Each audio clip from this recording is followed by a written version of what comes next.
In Season 5 of Stories of Sodor, Geoffrey had his accident at the bottom of Gordon's Hill, and subsequently died from his injuries.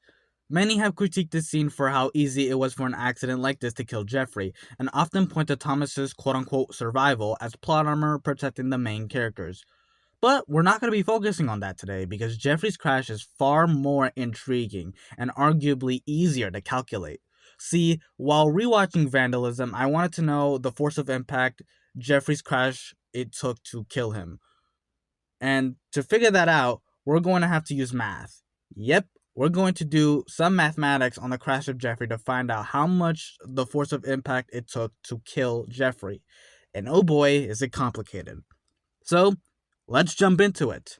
So the first thing we need to do is figure out the equation for Geoffrey's crash, or rather what we're looking for, which is the force of impact, which is multiplying the mass of the object by its velocity squared, and then dividing that number by the amount of time it took for the impact to happen. In order to find the force of impact, we need to first find the mass of Geoffrey's train times the speed he was going by divided by the time it took for him to crash, or the duration of the crash rather. So now that we know what we're looking for, we should find out the mass of Geoffrey's train. According to the Stories of Sodor Wiki, Geoffrey is based off of a GCR Class 8K, which according to the Locomotive fan wiki, or the fan page, the GCR Class 8 weighed around 121 tons. Now, I know I'm going to get some flack for relying on the Locomotive fandom rather than Wikipedia, or something else, more concrete. However, there's not a lot of info about its weight on the Wikipedia page besides the main locomotive's body, not including the tender, by the way. And the main body weight of the locomotive on the Fandom wiki is the same weight as the Wikipedia, so I'll take it for now. 121 tons, and that includes the main body and his tender, is how much Geoffrey weighs. However, he also had 13 vans behind him, plus the brake van, meaning that we have to find the mass of the brake van and the fish vans, which is actually pretty easy.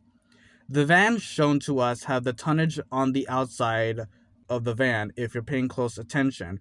It's very small, but you can see that it says 12 tons on the side of it.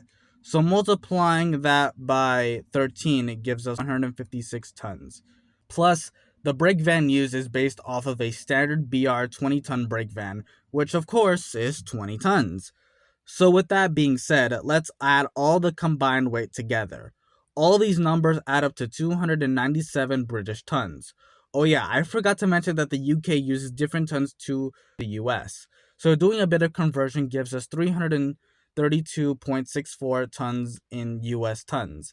Or if we're using pounds, that's around 666,000 pounds, which is interesting because the locomotive Geoffrey is based on, the GCR Class 8Ks, had 666 of that locomotive built. Quite fascinating. So now that we got out mass, now we have to find out the speed. So in order to find the speed or the velocity the train is going at, on average we figured out that the average speed a freight locomotive will go is around 40 to 50 miles an hour. This, however, raises an issue. Gordon's Hill has a 1 in 75 gradient, meaning that the speed of the engine would be affected by the downhill. So long story short, it's maddening trying to figure out exactly how fast Geoffrey was going, but I did get an answer of around 50 to 60 miles an hour. So I'd say around 55 miles an hour would be the velocity Geoffrey's going at. All we need is the time Geoffrey's crash had to happen. See, using the time Geoffrey's crash lasted, we can use that to get our answers for how much force Geoffrey's crash had, which was around 8 seconds in total. So now we have 332.64 times 55 miles an hour divided by 8 seconds. And this gives us the bone-shattering, drum-roll-worthy number of 2,044,672 newtons of force, or 100.5 megajoules of force. This is the maximum amount of force Geoffrey sustained during the crash. To provide how insane that number is, experts predict that it takes 2,300 newtons of force to break a skull. Our final answer is 888 times what it takes to break a human skull.